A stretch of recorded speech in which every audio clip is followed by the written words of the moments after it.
I'm Liam. I'm Wayne, You're listening to In Film We Trust YouTube. a place where we post clips from our recent episode. All links down below in the description. And now, on with the show. So Wayne, debut episode we finally got here. Podcast episode number 1. How does that feel? As if the market isn't saturated enough. With tons and tons of other episodes. Because we're not exactly the first podcasters, are we? We're far from the first podcast. Very far. Far from us. But why are we doing it? What makes us different? Well, I think you see on YouTube and you listen to these podcasts, and a lot of these podcasts are very mainstream orientated films. They're what's hot at that minute or moment, even. Because it's what's trending. Yeah, that's what gets a the good views. Way, yeah. That's a good way to put it. The trend in films, and I think your taste aligns somewhat similar to mine. We kind of like to go off left field and kind of find a film that isn't being hyped up so much. There's something very special about finding and watching a film that you suspect not a lot of people have seen, because everyone goes out and sees your big blockbusters, but when it comes to the smaller kind of films, yeah, there's some diamonds in the rough. Well, that's the thing as well. It's like, yes, a lot of these films are really rough.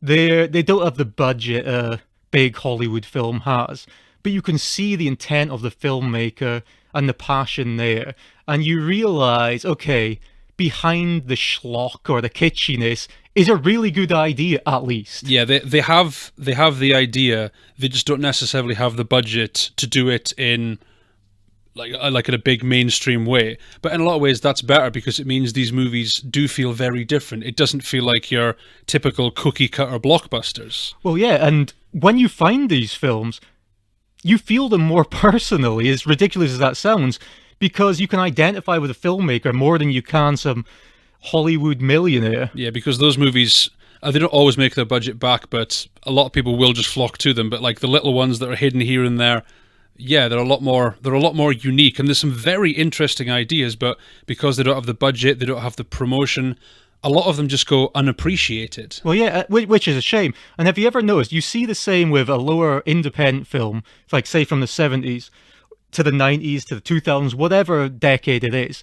But because they're working with what they've got, you usually find they've got the costumes they wear is the clothes the actors own. And it's almost like a time capsule in itself. There's an authenticity that Hollywood can't reproduce. It may be something to do with the passing of time, but a lot of films from like back then, it'll suddenly become, oh, this movie was kind of ignored in its time, but now it's a cult film, and lots of people are talking about it because maybe it had some kind of influence on a more mainstream film that came later. Well, that's what you usually find with all these underappreciated films from the past. They become reappraised, so to say. You think this is what they had to work with back then. It wasn't very much, but they made the best of it, and it's actually a really good film.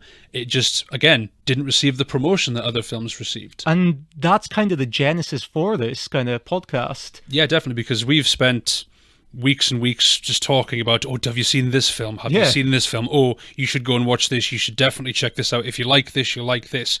So because we were introducing each other, wouldn't it be great to be able to introduce these films to a wider audience? And what would be interesting as well is if the wider audience can introduce us to films we've not seen. I would love someone to comment and say, hey, you should watch this. And we were like, this person told us to watch this. It was brilliant. Very happy to talk about it. Or they could say, check my film out, what I've made for $1,000. Yeah, exactly. That's just the joy of cinemas. There's so many ideas. There's so many people making different things, and it's great to be able to share them, to be able to share your experiences making them and watching them. Which is another plus for this a lot of low budget filmmaking, the community aspect. Yeah, there's a lot more. There's a much more of an intimacy with it, again, because it's smaller budgets, smaller crews and casts.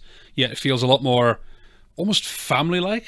The carnival aspect, isn't it? The kind of you take this film, see how far it can travel. Yeah, you'll do. You all come in. And everybody chips in. Yeah, everybody chips in. Yeah, and I think that is why we're doing it, isn't it? Yeah, that's very much because we have a whole bunch of films, kind of lower budget, independent films, some bigger ones, but mostly kind of smaller ones that we'd like to talk about and we'd like to tell people about. And we will obviously be, like in the intro, we say to the obscure, to the mainstream, because there is a lot of mainstream films through the years that are unappreciated. This isn't just about the films nobody has heard of. Yeah, I mean, even a movie that had very big name actors, big name directors, still didn't get the praise that it deserved. And those are fun to talk about as well, because, like, say, a movie like Spielberg, everyone knows them, but maybe there's some films in their filmography that a lot of people have overlooked. And this is why we're doing it. We kind of want to shine a light, so to speak. Yeah, no, that's a very good way of putting it. Yeah, we want to take these films, these little films, and just kind of share the love.